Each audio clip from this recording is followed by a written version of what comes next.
Welcome to SR media. Kurnool జిల్లాలో కొలిచిన వారికి కొంగు బంగారంగా ప్రసిద్ధ పుణ్యక్షేత్రమైనటువంటి శ్రీ లక్ష్మీ నరసింహ ఈరన్న స్వామి దేవాలయంలో భక్తుల తాకిడి పెరిగింది. శ్రావణ మాసం ఉత్సవాల సందర్భంగా ప్రతి సంవత్సరం కంటే ఈ సంవత్సరం భక్తులు అధిక సంఖ్యలో పోటెత్తారు.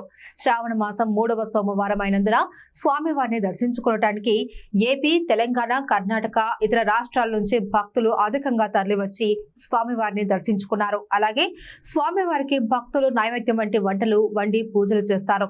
ఊరుకుంద దేవస్థానం ప్రధాన అర్చకులు పూజన స్వామి మాట్లాడుతూ సెప్టెంబర్ 2వ తేదీ అమావాస్య రోజున స్వామివారి పల్లకీ సేవ నిర్వహిస్తున్నట్లు తెలిపారు. అనంతరం తుంగభద్ర నదిలో స్వామివారికి పుణ్యస్నానం చేసి అభిషేకం నిర్వహిస్తున్నట్లు వెల్లడించారు.